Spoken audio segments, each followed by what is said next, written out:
아멘. 우리 옆 사람과 인사 나누십시다. 하나님 당신을 사랑하십니다.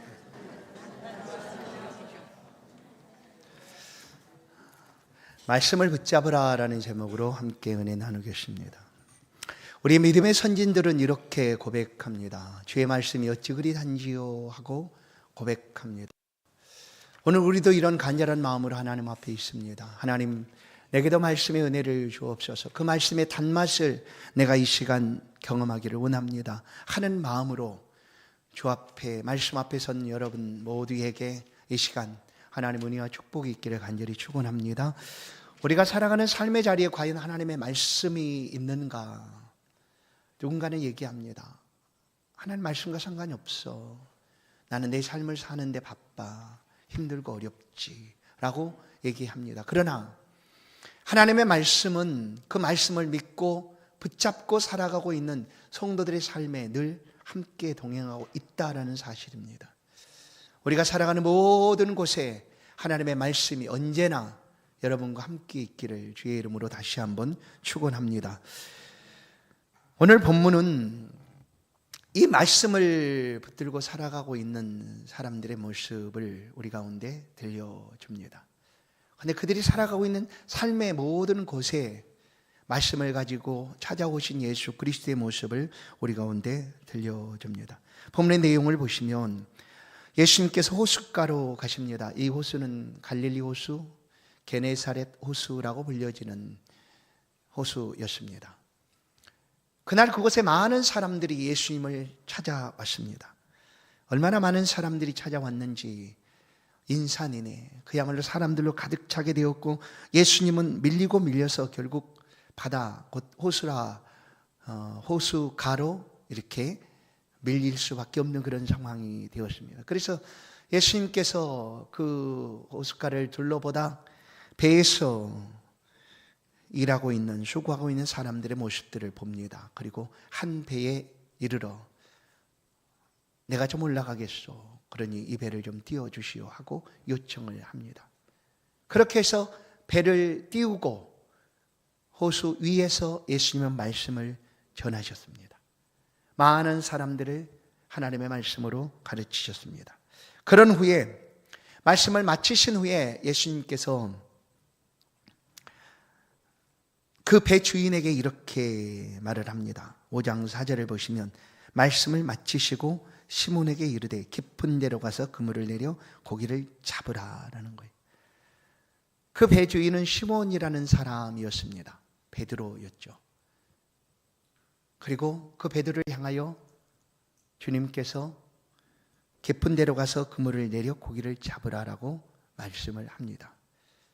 그러자 그 배 주인 베드로가 이 말씀을 들은 후에 예수님께 대답을 합니다. 5장 5절, 시몬이 대답하여 이르되 선생님, 우리들이 밤이 새도록 수고하였으되 잡은 것이 없지만은 말씀에 의지하여 내가 그물을 내리리이다 하고, 그 말씀대로 내가 그물을 내리겠습니다 하고 나가서 그물을 내렸더니 얼마나 많은 고기가 잡혔는지, 그야말로 그물이 찢어질 만큼 많은 고기들이 잡혀서 옆에 있던, 그물을 씻고 있던, 배를 호숫가에 대고 씻고 있던 사람들을 청하여서 그 배에도 가득 차게 되었더라라는 그런 말씀이 오늘 본문의 내용입니다.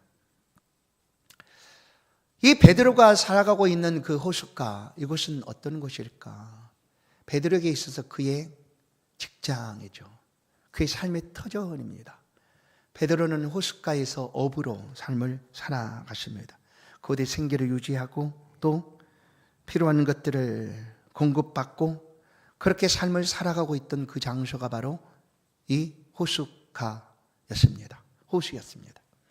바로 그곳에 예수님께서 말씀을 가지시고 찾아오셨습니다. 어디입니까? 베드로의 일터죠.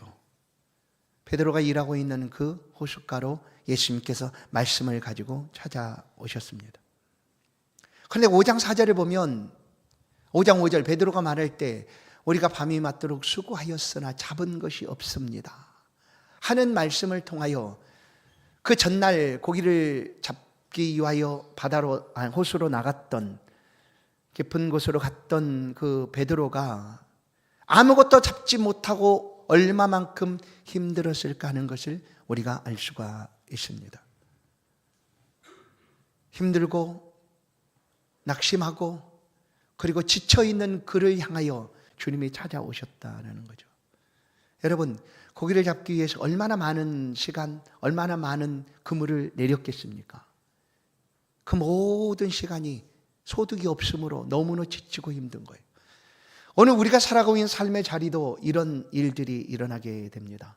애를 쓰고 수고를 하는데 그 수고의 복을 우리가 누리지는 못할 때가 있습니다. 정직하게 삶을 살아가겠다라고 하는데 얻지 못하는 그런 복들이 우리 가운데 있습니다. 우리 학생들은 어떨까요? 누구보다 열심히 공부를 합니다. 그런데 시험을 봤는데 결과가 그렇지 않아요. 그럼 얼마나 마음이 아프고 허전할까. 그런데 주님이 말씀을 가지고 지금 우리의 그러와 같은 자리에 찾아오셨다라는 겁니다. 베드로가 살아가고 있는 그 삶의 자리죠. 성도 여러분, 우리가 살아가고 있는 우리의 직장 속에, 우리가 행하고 있는 모든 일터 속에 주님이 지금 찾아오시고 있습니다. 그곳에 우리가 하나님의 말씀을 듣는다는 것은 쉬운 일은 결코 아니죠. 우리가 직장 일에 열심히 하고 맡겨진 일을 행하고 있는데 그곳에서 어떻게 하나님의 말씀을 우리가 듣겠다라고 생각하겠습니까? 대부분의 사람들은 하나님의 말씀을 들을 수 있는 환경이 아닙니다. 베드로도 그랬습니다. 다른 사람들이 예수님이 오셨다, 구약에 말씀하고 있는 메시아 같다 하는 그런 이야기들을 수없이 들려주고 해도 유대 거리 그리고 골목에 많은 사람들이 예수님을 따라다녀도 베드로와 함께 있던 그 어부들은 그 호숫가를 떠날 수가 없었습니다. 왜냐하면 그것이 삶의 터전이었기 때문이죠. 그리고 그 속에서 애를 쓰고 수고했는데 얻을 것이 없음으로 인한 그 곤고함과 아픔과 허전한 마음을 아시고 주님이 그 자리로 지금 찾아오셨다는 거예요. 말씀을 가지시고. 사랑하는 성도 여러분, 오늘 우리의 삶의 자리에 주님이 이렇게 찾아오신 줄로 믿습니다. 우리가 애쓰고 수고하는 그 자리에 주님이 찾아오셔서 오늘 말씀하고 계십니다. 그 말씀을 붙잡아야 합니다. 우리가 하나님의 말씀을 붙잡는다는 것이 어떤 의미일까?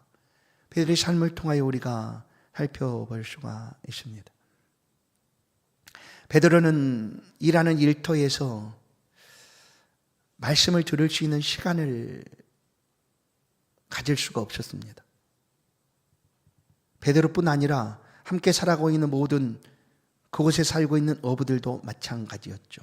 그런데 지금 베드로는 예수님의 말씀 앞에 앉아 있습니다. 자신의 배 위에 올라오신 예수 그리스도 그 발치에 베드로가 앉아 있습니다. 우리가 말씀을 붙잡는다라는 것은 무엇인가? 말씀을 듣는 자리에 있어야 된다라는 거예요. 말씀이 들려지는 곳에 있어야 된다는 거예요. 만약에 이렇게 할 수 없다면 말씀이 들려질 수 있는 환경을 우리가 만들어 가야 한다는 거예요. 그렇게까지 적극적으로 하나님의 말씀을 향하여 나아가는 것, 그것이 말씀을 붙잡는 것이다. 베드로는 지금 그 위에 올라와 있는, 자신의 배에 올라와 있는 예수님의 발 앞에 앉아 있습니다. 말씀이 가장 잘 들리는 그 앞에 베드로가 앉아 있습니다.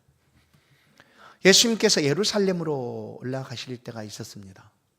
예수님이 주로 이렇게 활동하시던 곳은 갈릴리였죠.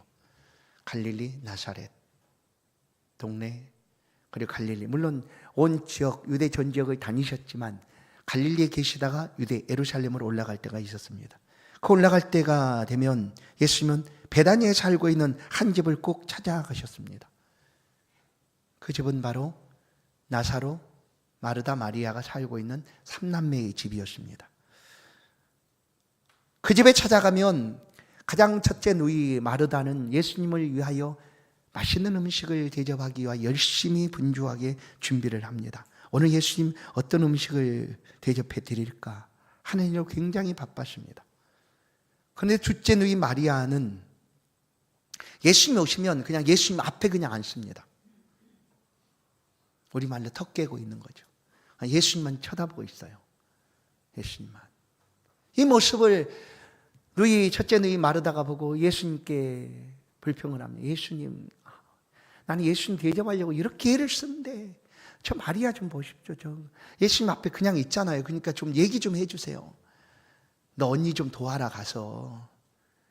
언니가 그렇게 바쁘게 저렇게 나를 대접하려고 하는데 가서 좀 도와달라고 얘기를 좀 하시지 왜 그냥 가만히 계십니까? 하는 거예요.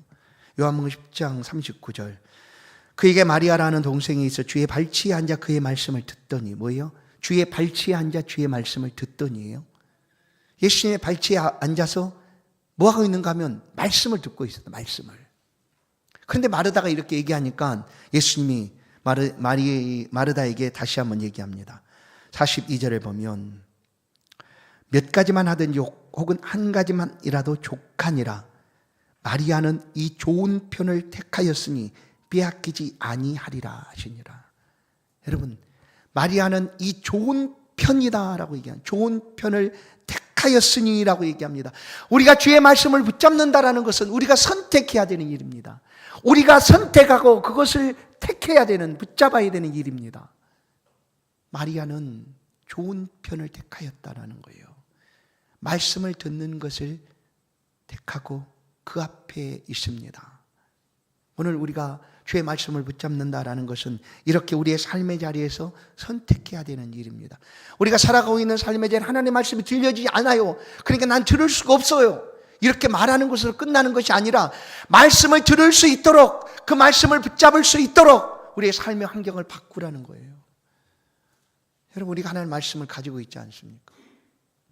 그 말씀을 우리가 가지고 되새김질하고 그 말씀을 끄집어내어서 기억하고 또다시 씨름하듯 그 말씀을 붙잡고 살아가라는 거예요. 나 말씀, 내 환경을 보세요. 내가 이런 삶을 살고 있는데 어떻게 내가 편안하게 말씀을 듣겠어요? 그렇게 함으로, 그렇게 자신을 얘기하고 말씀 붙잡는 것이 어쩔 수 없이 난 할 수가 없다라고 변명하는 것이 아니라 선택하라는 거예요. 이 좋은 편을 택하는 거예요. 말씀을 붙잡기를 원하시는 성도 여러분, 여러분의 삶의 모든 곳에서 이 말씀을 붙잡기를 주의 이름으로 축원합니다. 택하십시오. 말씀을 붙잡으십시오. 베드로는 이 말씀을 붙잡기 위하여 선택합니다. 말씀이 들려지는 자리를 차지하고 말씀을 들을 수 있는 환경들을 만들고 말씀에 도전하듯 그 말씀을 붙들고 나아갑니다.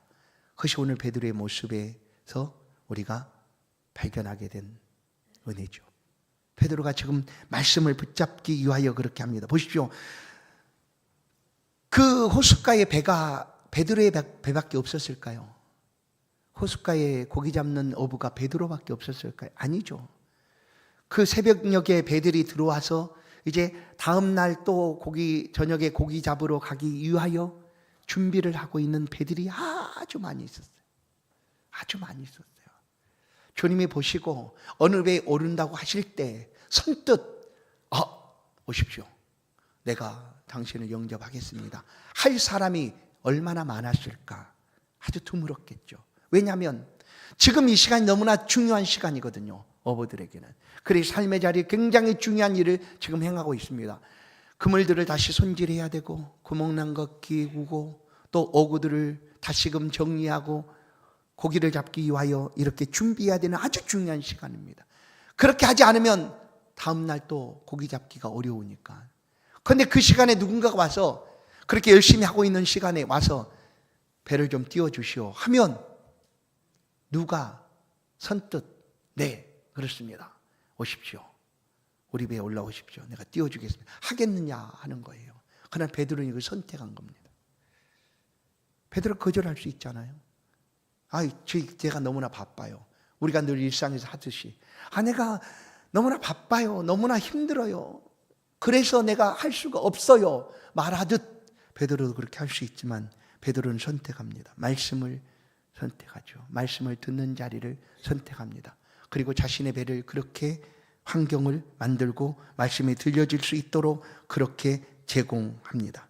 그렇게 해서 예수님께서 그 베드로의 배 위에 올라오셨다는 거예요. 그리고 그 배 위에서 말씀하셨습니다. 그리고 베드로가 들었습니다. 가장 가까이서. 말씀을 붙잡는 것은 언제나 처음에 누군가가 일을 시작하려고 하면 첫 번째 모든 사람은 혼자다라는 것을 기억하게 됩니다. 우리가 살고 있는 삶의 자리, 우리 공동체 속에 우리가 함께 말씀을 들읍시다 하는 이런 환경들을 만들어가는 일이 결코 쉽지는 않겠죠. 그러나 그 시작은 혼자지만 그것이 만들어지고 또한 함께 모여들면 많은 사람들이 그들의 일터에서도 하나님의 말씀을 듣는 그런 환경들을 만들어갈 수 있다는 거예요. 이 노원구청에 구청 선교회가 있습니다. 약 1,500명의 직원이 있다고 하는데 구청에 이렇게 말씀을 사모하고 있는 사람들이 모여서 구청 안에 선교회가 있습니다. 그곳에 이제 말씀을 전하러 갈 기회가 있어서 가보면 점심시간, 그 시간이 1시간 아니겠습니까? 밥도 먹어야 되고 또 예배도 드리고 또 그렇게 교제도 하고 해야 되는 시간인데도 얼마나 열정적으로 그 시간을 사모하고 오는지 모릅니다. 많은 수는 모이지 않아요. 한 25명 정도 그 시간에 와서 말씀을 듣고 또 예배를 드리고 하는 사람들이 있습니다. 그들이 처음 시작할 때 혼자였겠죠. 누군가가. 우리가 일하고 있는 일터 속에서도 하나님의 말씀을 우리가 듣기를 원한다.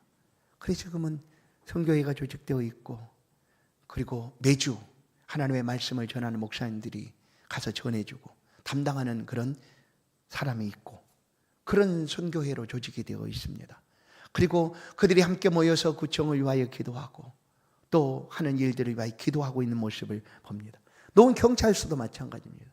경찰서 약 1,000명이나 되는 직원들이 있는데 그곳에도 선교회가 만들어져 있습니다. 노원 경찰 선교회죠. 거기도 똑같이 매주 화요일 날 모여서 예배를 드립니다. 많은 수는 모이지 않지만 바쁜 중에도 그 시간을 사모하고 오는 사람이 있더라라는 거예요. 시작할 때는 혼자 있을 것 아니겠습니까? 학교에서도 마찬가지입니다. 우리 학생들도 이곳에 함께 예배를 드리고 있는데 학생들도 하나님의 말씀을 내가 생활하는 학교에서 듣고 싶다는 그런 마음이 생겨서 학교 안에 기독교 동아리들이 생기는 것 아닙니까? 한 사람이 난 이곳에서 하나님의 말씀을 묵상하고 그 말씀을 듣기를 원하노라 하고 다짐하고 그러다 보니까 모여서 기독교 동아리가 되고 그 안에 하나님의 말씀이 들려지게 되는 것입니다. 이것이 그저 되어지는 것이 아니라 말씀을 붙잡겠다라는 결단을 가지고 내가 이 좋은 편을 택해야지 하는 마음을 가지고 그 삶을 살아가면 처음은 시작은 혼자 있지만 또한 많은 사람들이 함께해서 그 시간에 풍성한 말씀이 들려지게 된다라는 것입니다. 오늘 베드로가 이와 같은 일들을 행하게 됩니다. 어떻게 그의 삶의 터전에서 단 한 번도 듣기를 원하지 않았던 그곳에서 하나님의 말씀을 붙잡을 결심을 하게 되었을까? 우리가 주의 말씀을 붙들어야 될 분명한 이유가 있습니다. 오늘 베드로의 모습 속에서 발견할 수가 있죠. 첫 번째는 말씀하고 계시는 그분이 어떤 분이신가? 그분은 전능하신 하나님이시다라는 거예요. 보십시오. 베드로가 가졌던 모든 경험을 뛰어넘습니다. 말씀을 하시고 베드로에게 말하죠. 깊은 데로 가서 고기를 그물을 내려라. 그러나 상식적으로 그 시간에 고기들은 그곳에 있지 않다라는 것이 어부들이 가지고 있는 상식이라고 합니다. 시간대가 맞지 않으니. 그래서 아니요, 지금 그곳으로 갈 수가 없어요. 그곳에는 고기들이 없어요. 라고 말할 수 있습니다. 경험상. 내가 가지고 있는 모든 지식을 동원해서. 그러나 베드로는 예수 그리스도의 말씀을 붙잡기 위하여 전능하신 그분의 말씀을 듣습니다. 주님은 모든 것을 아시는 분이시죠. 바닷속의 물고기의 운행도 움직임도 아시지 않습니까? 어느 날 쇳돈을 가져오라고 할 때 베드로에게 말하지 않습니까? 가서 낚시해서 첫 번째 올라온 고기를 잡아라. 그러면 그 안에 랩돈이 있을 텐데 그것을 너와 나의 성전세로 내라 하고 말씀하시듯 왜냐하면 그분은 우리를 창조하신 창조주십니다. 이 모든 것을 아시는 전능하신 하나님이십니다. 말씀이 육신이 내 우리 가운데 오신 분이시기에 그분은 아신다라는 거예요. 그래서 우리가 경험을 의지하거나 우리의 삶의 일들을 따라가면 할 수 없는 그 일들도 주님을 의지하면, 주님의 말씀을 붙잡으면 능히 하실 수도 있다라는 사실입니다. 능히 행하게 될 줄로 믿습니다. 그래서 우리는 주의 말씀을 붙잡아야 합니다. 다른 것이 아니라 이 말씀을 꼭 우리는 붙들어야 한다라는 거예요. 베드로는 이 말씀을 붙잡고 말하죠. 말씀에 의지하여라고 말합니다. 자신의 모든 경험도 내려놓고 오직 말씀만을 의지하여 나아갔습니다. 그렇게 해서 고기를 잡게 되었죠. 두 번째, 왜 우리가 주의 말씀을 붙들어야 하는가? 그것은 우리를 잘 아시는 분이시기 때문이다. 나를 누구보다 더 잘 아시는 분이시다라는 거예요. 나를 우리 자신보다 더 잘 아시는 한 분이 계시는데 그분은 주님이십니다. 우리를 너무나 잘 아세요. 때로는 우리 마음도 우리가 잘 몰라 헷갈릴 때가 있지 않습니까? 갈팡질팡할 때가 있지 않습니까? 그러나 주님은 우리를 다 아십니다. 우리의 마음의 생각도 아십니다. 보이지 않는 마음속에 담겨진 것들까지도 아십니다. 그래서 그 전날 밤 그렇게 수고하고 아무것도 얻지 못한 채 와서 그물을 손질하고 있는 그들의 마음을 주님이 아셨습니다. 힘들고 아프고 또 허전하고 하는 마음을 아셨다라는 거예요. 그리고 찾아오셔서 말씀하시는 거예요. 우리를 너무나 잘 아시는 주님의 말씀을 우리가 붙잡을 때 그 안에서 우리의 삶은 형통하게 되고 해결되고 또한 열려가게 될 줄로 믿습니다. 우리를 너무나 잘 아실 뿐만 아니라 또한 주님은 찾아오셔서 지금 우리의 인생이 아니라 우리의 인생 전부를 계획하시고 보여주시고 이끌어 가시기 때문입니다. 그래서 우리는 주의 말씀을 붙잡아야 합니다. 베드로는 평생 호숫가의 베테랑 어부로 이름을 낼 수가 있습니다. 야, 어부, 이 호숫가의 어부하면 베드로지 하는 그런 이름을 낼 수가 있습니다. 아주 뛰어난 어부로. 그러나 주님은 베드로의 생애를 그렇게 계획하시고 이끌어가지 않으셨다라는 거예요. 그것을 지금 찾아오셔서 말씀하고 계십니다. 그래서 우리는 주의 말씀을 들어야 합니다. 사랑하는 성도 여러분, 세상에 어떤 지혜와 지식이 있다 할지라도 하나님을 아는 지식에서 빼버리면, 하나님을 아는 지식을 빼놓고 그 모든 지식들을 생각하면 전혀 다른 방향으로 갈 수밖에 없습니다. 하나님 우리를 어떻게 예정하시고 어떻게 계획하시고 어떻게 이끌어 가시기를 원하시는지 우리는 도무지 알 수가 없다는 거예요. 주의 말씀을 붙잡을 때 우리의 삶의 방향이 결정되고 그 삶의 길이 하나님 앞에 영광이 되는 것입니다. 그것을 위하여 주님이 말씀하고 있었기에 베드로는 그 말씀을 듣습니다. 붙잡습니다. 보십시오. 가서 그물을 던졌더니 고기가 잡혔어요. 그럼 여러분, 어부들이 가장 기쁠 때가 언제겠습니까? 배를 타고 나가서 가장 기쁠 때가 그물을 던지는 족족 고기가 잡혀서 그야말로 만선이죠. 만선. 그냥 배 가득 고기가 다 잡혀서 가득 차서 만선 깃발, 뭐 색깔 있는 깃발을 탁 이렇게 걸고 항구로 돌아올 때 그 어부들의 기쁨은 표현되는 건 아니겠어요? 만선일 때. 근데 지금 베드로가 얼마나 많이 고기를 잡았는데도 불구하고 만선의 기쁨이 아니라 그는 지금 어떤가 하면 두렵습니다. 놀랍습니다. 무섭습니다. 이랬다는 거예요. 베드로뿐 아니라 그와 함께 했던, 와서 이 배를 같이 고기를 같이 가지고 가자 했던 동업자였던 야고보 요한도 놀랐다라는 거예요. 누가복음 5장 10절을 보시면 세베대 아들로서 시몬의 동업자인 야고보와 요한도 놀랐음이라. 예수께서 시몬에게 이르시되 무서워하지 말라. 무서워했다는 것 아니겠어요? 무서워하지 마라. 아니, 만선이 됐는데 왜 무서워해요? 왜 놀라요? 왜 두려워졌죠? 왜, 무엇 때문에? 그 예수님은 그에게 말씀하고 있는 거예요. 아니야, 무서워하지 마라. 나는 너를 위하여 모든 계획을 다 갖고 갖고 있어. 내가 너를 통해서 큰 일을 행할 거야 하고 주님께서 말씀하고 계시는 거예요. 내가 후로는 사람을 취하리라 말씀하십니다. 내가 후로는 사람을 취하리라. 사랑하는 성도 여러분, 베드로에게뿐만 아니라 오늘 주의 말씀을 붙잡고 그 말씀을 붙들고 살아가는 성도들의 모든 삶에도 하나님이 이렇게 계획하시고 그 길을 인도하고 계시는 분이십니다. 빌립보서 2장을 보면 하나님께서는 하나님의 그 뜻하심을 우리의 마음에 소원을 두고 행하신다라고 말씀합니다. 내가 어떤 소원이 있습니까? 내가 배워가면서 내가 이렇게 살아야지 하는 그런 소원들은요, 하나님을 떠나서가 아니라 하나님께서 이미 우리를 계획하신 가운데 허락하신 소원이다라는 거예요. 그렇게 우리를 이끌어 가시고 인도하시는 하나님이십니다. 그러기에 우리는 주의 말씀을 꼭 붙들어야 합니다.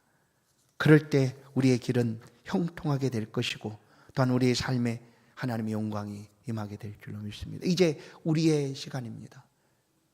내가 주의 말씀을 붙들어야 될 시간입니다. 사랑하는 성도 여러분, 어떻게 할까요? 오늘 베드로처럼 우리도 이렇게 말씀을 붙잡으십시다. 5장 4절 다시 한번 보시면, 내가 선생님 우리들이 밤이 새도록 수고하였으되 잡은 것이 없지만은, 성도 여러분, 이런 삶의 환경들은 앞으로도 계속될 수 있습니다. 우리의 삶 속에서도 수고하여 또 얻지 못하는 것도 있을 거고, 내가 정직하게 살았는데도 또 소득을 얻지 못하는 일들이 있을 거고, 열심히 애를 쓰고 공부했는데도 좋은 성적을 얻지 못할 수도 있어요. 그럴지라도 우리는 주의 말씀을 붙들어야 합니다. 어떻게 할까? 말씀에 의지하는 일입니다. 사랑하는 성도 여러분, 말씀을 의지하십시오. 말씀에 의지하십시오. 내가 이 말씀, 내게 들려주신 그 말씀을 나는 붙잡습니다. 그것은 의지한다는 의미입니다. 내가 그 말씀대로 내가 따라서 살아가겠습니다 하는 것입니다. 앞으로 말씀을 의지하는 것보다 내 경험, 내 지식, 내 열심, 그것이 앞서지 않도록 하십시다. 오직 주의 말씀을 의지하고 그 안에서 하나님 주신 은혜를 따라 섬기고 수고하고 애써 가십시다. 그러면 우리는 주의 말씀을 붙잡는 자의 삶을 살아가게 됩니다. 두 번째, 언제나 말씀으로 살아가요. 언제나 베드로가 그러했습니다. 이렇게 말씀을 붙들고 하나님 앞에, 주님 앞에 섰던 베드로, 그리고 제자가 되었습니다. 제자의 삶을 살아갔습니다. 그런데 어느 날 실수하고 또 실패하고 넘어지기도 합니다. 그때에도 베드로는 말씀을 떠나지 않습니다. 주님이 손 내밀어 주시니 내가 너 사랑한다, 나도 주님 사랑합니다, 또 손잡습니다. 그리고 모든 사람이 떠나는 순간에도 나는 주를 떠날 수 없습니다. 주님의 말씀이 영생인데, 영생의 말씀이 이곳에 있는 내가 어디로 가겠습니까? 맞습니다. 언제나 말씀으로 살아가십시오. 언제나 주의 말씀이 우리의 삶을 주장하게 하십시오. 다른 것이 아니라 세상의 모든 경험, 세상에 알고 있는 모든 어떤 것들이 우리를 주장하지 못하도록 오직 하나님의 말씀이 우리를 주장하게 하십시오. 그렇게 베드로가 실수하고 넘어졌어도 주의 말씀을 붙들고 살아가니 마침내 사람을 낚는 어부 되겠다 하셨던 그 말씀 그대로 어느 날 5,000명도 3,000명도 그 한 사람 베드로를 통하여 예수를 믿는 놀라운 역사가 나타나게 됩니다. 갈릴리 호수의 베테랑 어부가 아니라 하늘의 별처럼 영원토록 빛나는 주의 제자 베드로가 된 것입니다. 사랑하는 성도 여러분, 우리도 주의 말씀을 붙잡으면 이처럼 하나님 앞에 살아갈 수가 있습니다. 그런 베드로가 마지막 그에 서신 베드로 전서 후서가 있는데, 베드로후서 3장 18절 마지막 절입니다. 그 절에서 오늘 우리 가운데 이렇게 고백합니다. 그리고 우리로 하여금 자신처럼 그 말씀 앞에 서기를 말씀합니다. 베드로 3장 18절, 오직 우리 주의 주 곧 구주 예수 그리스도의 은혜와 그를 아는 지식에서 자라가라. 사랑하는 여러분, 그 말씀 안에서 자라가십시다. 주의 말씀 안에서 우리가 자라가시고 그 안에서 주님의 주시는 형통한 은혜를 누려가십시다. 마지막 한 가지, 말씀에 순종하는 용기를 가지는 것, 그것이 바로 붙잡는 일입니다. 말씀에 의지하여 던졌지 않습니까? 그물을 내렸지 않습니까? 성도 여러분, 오늘 우리도 하나님의 말씀을 붙들고 이 말씀이 그러한가 날마다 상고하며 간절함을 가지고 우리의 마음에 새기며 잊지 않겠다, 내가 이 말씀대로 내가 살아보겠다 하는 그런 간절함을 가지고 살아가십시다. 그것이 바로 말씀을 붙잡는 일입니다. 어디에서? 이곳에서뿐 아니라 우리가 살아가고 있는 모든 삶의 자리죠. 우리 직장 안에서도, 우리 학교에서도, 우리 가정 속에서도 말씀을 붙잡는 저와 여러분 되기를 주의 이름으로 간절히 소원합니다. 이건 결단입니다. 지금 당장 불확실해 보일지라도 좋은 편을 택하였다라고 말씀하심처럼 우리가 말씀을 붙잡겠다 결단하면 우리가 말씀을 들고 내딛는 한 걸음 한 걸음은 하나님께서 역사하시는 능력의 걸음이 될 줄로 믿습니다. 이 말씀을 붙들고 우리의 말씀이 들려질 수 있는 환경을 만들고 열심을 다하여 주의 말씀을 사모하고 마음에 새겨서 성도들이 나가는 모든 곳에 하나님의 말씀이 안 들려가 아니라 들려지는 그런 복된 삶을 살아갈 수 있기를 주의 이름으로 간절히 축원합니다. 축원합니다. 하나님 감사합니다. 우리를 향한 주의 놀라운 사랑, 은혜를 이 시간도 기억합니다. 우리를 아끼고 사랑하사 오늘도 주 앞으로 부르시고 말씀 듣게 하시고 주의 말씀을 붙잡고 살아갈 수 있도록 다시 한번 은혜 주시니 감사합니다. 할 수 있거든이 무슨 말이냐, 믿는 자에게 능치 못함이 없다 말씀하신 주님, 내게 능력 주시는 자 안에서 내가 모든 것을 할 수 있습니다 고백할 수 있도록 우리의 삶의 자리에 함께하여 주옵소서. 주의 백성들이 걸어가는 모든 걸음 눈동자처럼 지키시고 평안케 하여 주옵소서. 예수 그리스도의 이름으로 기도하옵나이다. 아멘.